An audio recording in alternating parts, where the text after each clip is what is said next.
day we have finally been waiting for has arrived. I know you've been patiently waiting for it. I've been impatiently waiting for it, but it's here, man. Training camp day one is in the books, and it's nothing really special by way of what happened out there, but it's great to have football back again. And man, let's get into this progress, man, because there was some to be had today, even though it was the first day. What's up, it's your boy Centron. Come back at you with another analysis video. And I kid you not, that's my real name. A little bit of news, of course, because we're going into Eagles 2023 training camp practice notes day one. We're going to bounce back and forth between several articles and look at the happenings and goings of the Eagles training camp, because it has begun, as they said in Mortal Kombat.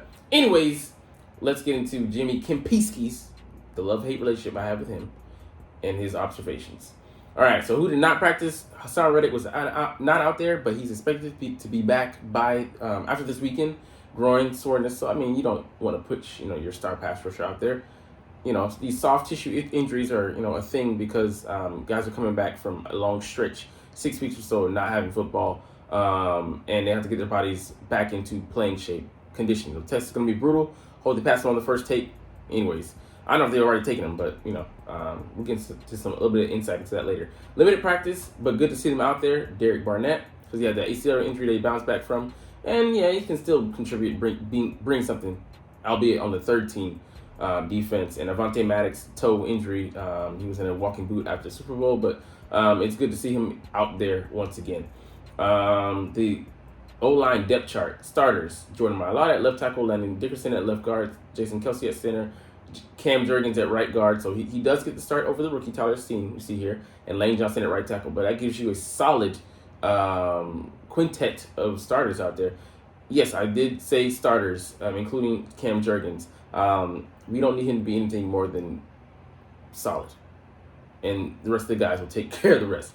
Roderick Johnson at second team left tackle, Suo Peta at left guard, Brett Toth at center, Tyler Steen at right guard, and Jack Driscoll at right tackle. In an event of Jason Kelce suffering an injury, I believe Tyler Steen will plug in here, or it could be Dennis Kelly, or it could be Jack Driscoll, and then Cam Jurgens is going to shift to the center spot because it just provides us the better quality starting center in the event that Jason Kelce does go down. And Dennis Kelly, he's on 13, but we don't expect him to stay there long. Roderick Johnson just has the advantage because he's older than Dennis Kelly, is newer to this Eagles outfit, but he was a draft pick by us in 2012. They played for us, I think, for a year before we traded him away to the Titans, and he's had a bevy of starts, 54, I believe, and played in 130 so games. All right, Julian Good-Jones, couldn't even tell you who that is. Cameron Tom, I know the name. Tyrese Robinson, don't know him. Fred Johnson, just know the name as he was picked up this offseason. Anyways, yeah, I mean, I feel good about the first and second team as is. I believe, like I said, Dennis Kelly will be here, and there's some starting caliber guys there, particularly Tyler Steen, Jack Driscoll, and Dennis Kelly. Yeah, so that gives us solid depth, man, and two swing tackles with Jack Driscoll and Dennis Kelly being able to be those guys. All right, the starting safeties, Reed Blankenship and Terrell Edmonds. Nothing, surprising about that. Justin Evans and Kayvon Wallace be on the second team. People, Sidney Brown's on the third team. Don't panic. This often happens with rookies. He's a third-round pick, so we're high on the guy, obviously, but, you don't just throw the, a new guy into deep waters and put him on the second team and expect him to play alongside veterans who have had, numerous years of experience before him. He doesn't know, so he needs to learn it. All right, other observations out there. Nakobe Dean is the team's top linebacker. Obviously, Nicholas Morrow and Christian Ellis are splitting the first team reps. So, I mean, we're onto something. And we'll get into our highlights of the day, who was the offensive and defensive guy, we would give the theoretical game balls here in the first day of practice. But, man, Christian Ellis is out there making some freaking noise. So, hand it to him. He isn't sitting on his laurels on what he did in OTAs. He's a hungry guy. Even though he's still out there doing the developmental work, it shows that he hasn't made it yet, but also shows that he doesn't feel that he's made it yet, which is a great mindset for him to have. Zach McPherson is ahead of Josiah Scott, and that's nothing surprising. If he was behind him, should be concerned. But he's the backup slot guy as of right now behind Avonte Maddox. So, man, sloppy practice in some instances. And Nick Sirianni got on the guys, some pre-snap penalties. The other stuff, okay, cool. But, it's happening before the snap has happened. So you're letting anxiety, guys get into your head, or you're just overly anxious. Calm the down, because we despite our success last year, like we had so many pre-snap penalties. Landon Dickerson was was a big culprit on quite a few of them, and it just you need to get out of your head, calm the down, take breaths, and just go out there and let it come to you, let it happen. Pause. But yeah, Nick Sirianni, it happened to D tackle first, Tyler Steen, and he got chewed out. Then D tackle, and he yelled at the offensive line because they didn't touch him, for an easy penalty. You got in situational awareness, and you got to get this ramped up. But yes, it's day one, but the coach has got to be he's got to be on them, because if he's not and doesn't show them that consistency and treats them like they've made it, like they've arrived, it's gonna come back to bite us in the ass. And Janarius Robinson jumping off sides, and then he just yelled at everybody, man. And it's good. It shows. And people are like, oh, he's in touch with his feelings. He's a player's coach.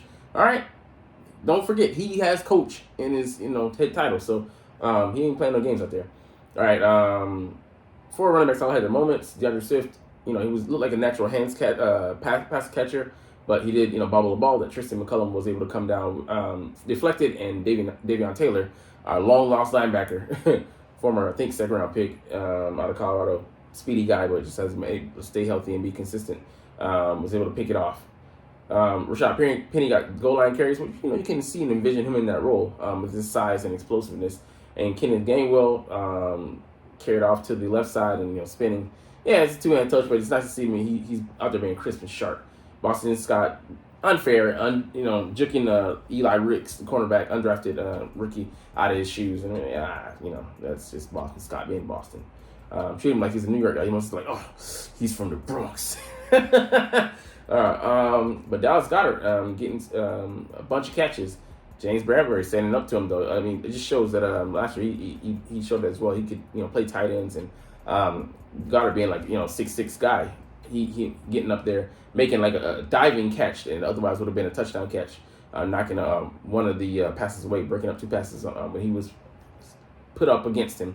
So nice acquittal. So defense kind of won the day today in practice, and I mean that's kind of the way it goes. You expect things to go like that. Especially in the early onset of training camp, and then the offense finds their footing, they find their rhythm, and then things maybe start to even out. But the guys of course get tired of playing each other, so we're looking forward to those Dolphins and Colts. I mean the Browns and Colts intra practices, intra squad practices. Anyways, you know what I mean. But Tyree Jackson on the other side being a weapon here. The guy's 6'7", so he definitely stands out. Hit him in the back of the end zone, and if you can do it with pinpoint accuracy, it was Marcus Mariota throwing him those balls. But man, give the guy a chance, and he impressed. Came out of nowhere in 2021. Shown in training camp, but we need to see more consistency from him on a consistent basis. So could this be the year that he finally pushes through and show some talent? Even just being a red zone weapon in packages, man, would make him worth the while. Like I said, 6'7" guy, speedy. Yeah, we want that out there. Christian Ellis. Christian Ellis picking off Marcus Mariota again. I mean, he's not sitting on his laurels. He was reading him in the end zone, watching, I think, might have been Dallas Goedert. And, he just was able to, I think it was a tip pass, get up under it, snag it. I mean, the guy is out there playing like he wants a position, like he wants a starting position on this team, and it's not going to be gifted to Nicholas Morrow. Just him saying, oh, you're coming in and you have the starting experience, and you started for like 2 or 3 years, 3 years I believe, with the Raiders, who made you into a safety, made you into a linebacker from being a safety, and the Bears last year we had his best year, even though it still wasn't a great year. It was a solid year. Because he didn't have a lot of talent around him, so he had to take matters into his own hands. But yeah, I mean, nobody really cares about third quarterback. I mean, they'll be interested to see how it unfolds if you actually keep a third one on the roster, because traditionally, in past couple seasons, we've gone with only 2 active guys. But due to this special rule, thanks to the 40-winers, we might actually keep a third guy on there and not have it counted against us. If we need to bring him into the game. I mean, which actually works out to benefit, so to speak. But yeah, and Aaron Sipos ousting Ty Zettner so far. Nothing new, but like I said, can the young guy catch on? All right, Nick Sirianni, Howard Roseman talk Eagles training camp battles and more. So, like I said, they're trying to make sure that these guys run the same, not having a 4.6 guy run a 4.7, then a 4.8, then a 4.7 in his quarters of his physical conditioning test, making sure through all 4 quarters they run the same speed. So that means that they're ready to go throughout in any situation, throughout any phase of the game, late, early, gassed, long drives. So you want to make sure these guys are well conditioned. On the running back group, everybody's going to have their chance, opportunity. So Penny got to start today, and he got the first couple of touches, but we're going to ride the hot hand. We're going to go with the guys, that fit the game plan better. If they have a weak pass defense, target them in the passing game. If they're weak up the middle, pound them, pause. So, I mean, whatever suits what we need for that week, we're going to be able to do it. And we have like 4 versatile guys that have 4 different styles. Just so intriguing, interesting. As much as I love Miles, I love that we're depending on a bevy of guys so that we can make things more multiple in the offense and make things more difficult for the defenses to defend. All right, on the O-line positions. We're bringing Dennis Kelly back. We're glad to have him. He's a versatile guy.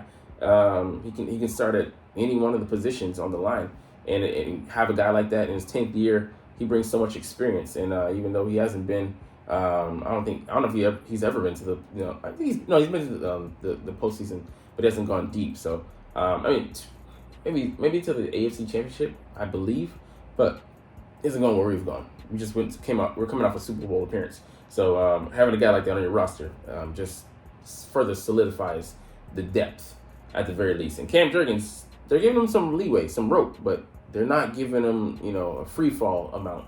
So we'll see how things go. And they do say that we have some options. So that means that role is not static.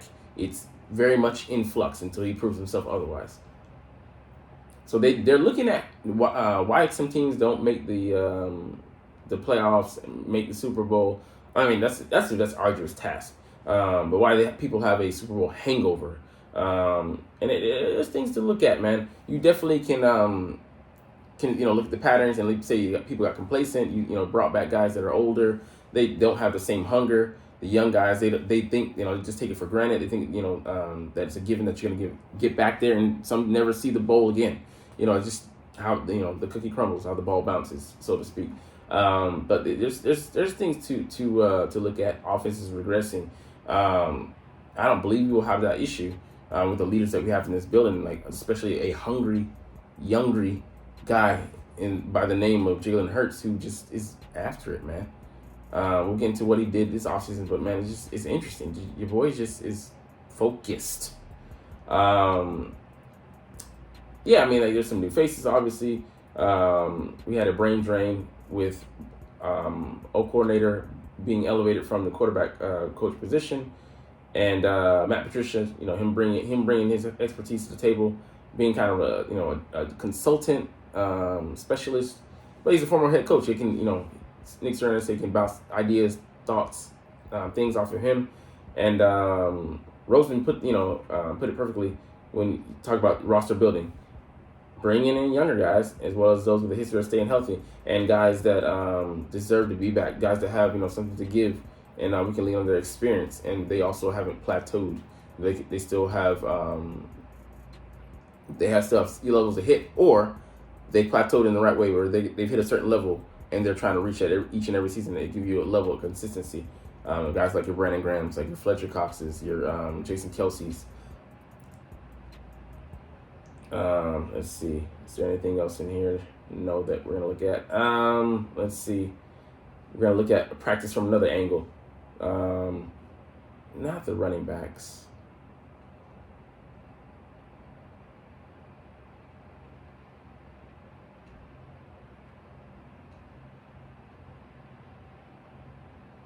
Okay, so Jalen Hurts, his performance, not the flashiest, but he was very solid. He didn't throw any picks like a certain quarterback in Dallas. I'm gonna do it short about that, man. That was hilarious, bro. That was freaking hilarious. All right, Devin Allen, he's hurt, which actually might help us out here because he's won't count against Meatley against the 53. But I don't even see him making this roster again. I think he gets cut again. He's got the calf injuries that he suffered due to training and track setting. So it is what it is, but that's hurt his development. We'll see how that goes. But we have a bevy of receivers that we're trying to pick from, undrafted guys that we brought in like Nagata, Hasselwood, Rambo. So we'll see how that goes. We did bring it back, Deion Kane, switch numbers, 39 is just ugly on a receiver. And he did cut Dalton Keene. So that created a roster opening. I believe he used that for somebody already. But things looking sloppy. Yeah, that's nothing surprising. But yeah, Marcus Mariota kind of just fumbling the snap and then fumbling, at the ball. I think he ran with it and just throwing bad interceptions. Hopefully he can, get better, but this is not a damning indictment on him. The first practice could have been jitters and nerves, playing with a new team, getting used to new guys, and yeah, the guys on the second team are as good as some teams' first team starters. So I mean, he's playing behind an O-line that's just overmatched. Even with Dennis Kelly on there, yeah, I mean he'd be hard pressed to do things. But we did see Nolan Smith everywhere and showing up, playing fast. Jalen Carter got some pressures as well. Like he's out there, he's getting after it. It's encouraging to see those guys.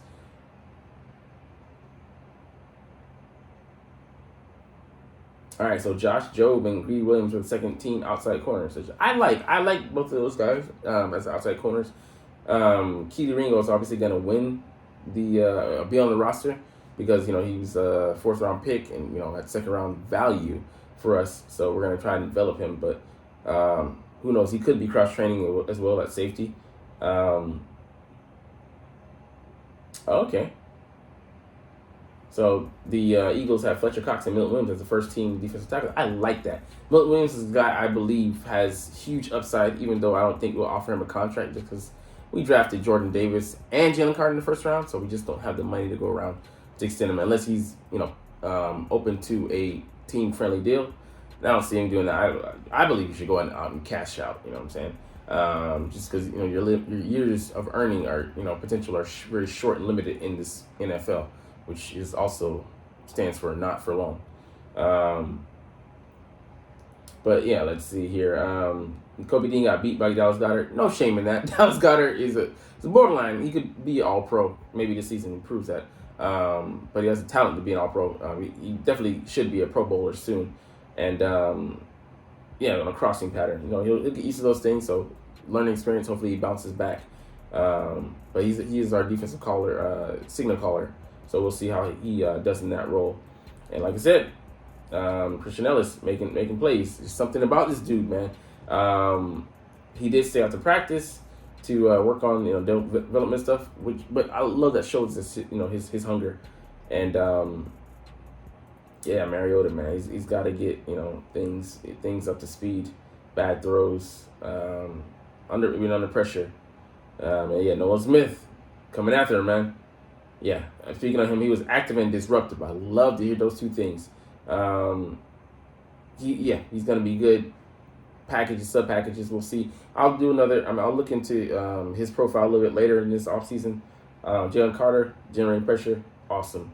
So Reed Blankenship breaking up passes and 707s, getting praise from his teammates, lovely. He's stepping up. He's been able to to teach the guys under him, even though he's just a second year player. The third team reps, like I said, we'll see how that works out because I don't know how these guys will develop. It will be interesting to see them in preseason games to see how they play. I'm more so looking at the depth of the roster because even if the starters play, if they play sparingly in the second or third game, I saw what they did last year, and I know what some of them can do as they've been in the pros for several years. So we'll see how that shakes out. The last thing we'll get into here, man, Jalen Smith. You might as well be Jaden Smith. Jalen Hurts turned down Netflix's quarterback docuseries twice. He says it didn't think it was appropriate for the season. So awesome. Even though he came out and had a banner season, it would have made him look good, gave him a better national profile to work with. He doesn't give a fuck about that. All he cares about is coming out there, bringing a winning pedigree, working hard, being disciplined, working on the finer details, and trying to get back to the Super Bowl and winning it this time.